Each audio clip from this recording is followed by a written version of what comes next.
In this video, I'm going to show you step-by-step instructions on how to replace the camera on the iPhone 13 Pro. Begin by powering down the device and removing the two pentalobe screws from the bottom of the phone.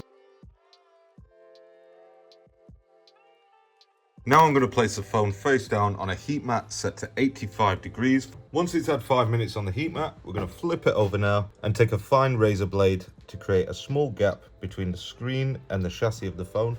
The screens on these are very delicate. I'm going to use a suction cup to pull it upwards whilst I'm prying it up as well. And it also helps to add a couple of drops of isopropyl alcohol just to soften that adhesive a little bit more. Insert it just a couple of millimeters and begin running it around the edge of the device. Add isopropyl alcohol where you need it just to help soften that adhesive again. On this edge, don't insert it too far because there are flex cables under there. The top edge is clipped in, so I'm going to lift up the screen a little bit from the bottom and wiggle it from side to side to pop the clips out. With the screen removed, we'll go back to the desk and begin working on this device. And just because of all the dust and crap that's inside this device, I'm going to give it a good brushing out and blowing out because we don't want all this glass and dust to stay inside the phone. I reckon that it's had a back glass replacement at some point.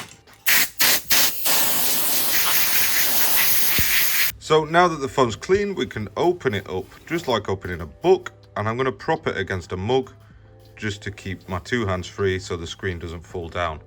Next, I'm going to remove the 3 tri-wing screws that hold down the shield for the screen and the battery connector.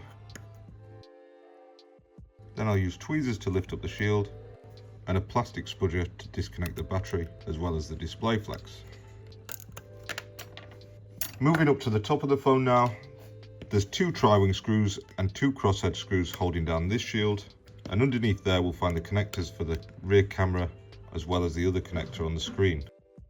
Once those screws are removed, you can lift up the shield with the tweezers again, disconnect this flex so we can get the screen out of the way, then move on to removing this shield for the rear cameras. There are 3 tri-wing screws down here near the bottom. Remove all 3 of those, then get the crosshead screwdriver again and remove these 2 crosshead screws from the top. There's 1 more tri-wing screw in this bottom right hand corner. Then you can take your tweezers and remove the shield.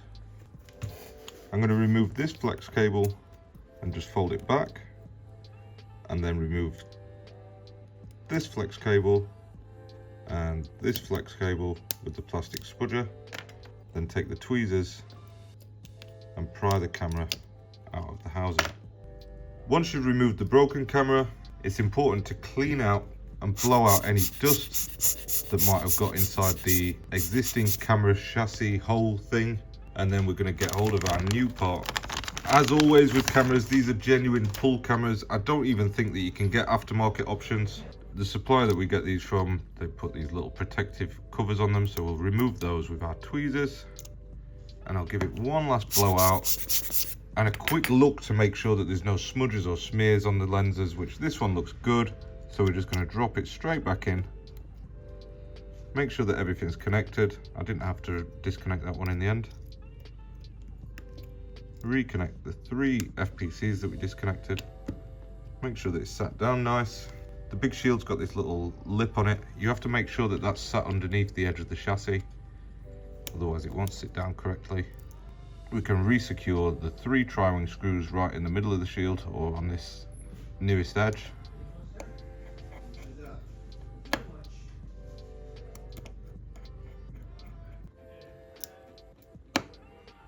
And then finally the crosshead screw at the top of the shield. Just to note that I'm not replacing the seal on this because after I record this tutorial I am going to replace the battery on it, so there's no point in wasting one. But we're going to reconnect the screen and the top sensor up here. Then we can reinstall the top shield up here with the 2 tri-wing screws at the bottom and the 2 crosshead screws that install in the top.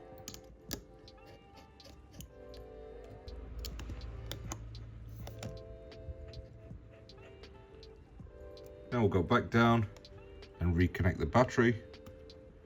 And this is a good point to test that the new camera is functioning normal and there's no blurry spots or anything on there. But for the sake of the video, I'll keep moving forward with the reassembly. So once we've got that shield on, there's just 3 tri-wing screws to install.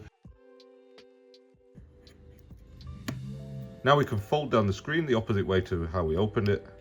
And I always clip in the top of the screen first and then squeeze along the edges to ensure that the screen is secured. Whilst the phone's turning back on, I'm going to go ahead and reinstall those 2 pentalobe screws. And then we can open up the phone and you will get this important camera message. However, it won't affect functionality of the camera and it should work completely normally, just with that annoying notification in settings where it says the unknown part. That just about completes this video. Thank you for watching and see you next time.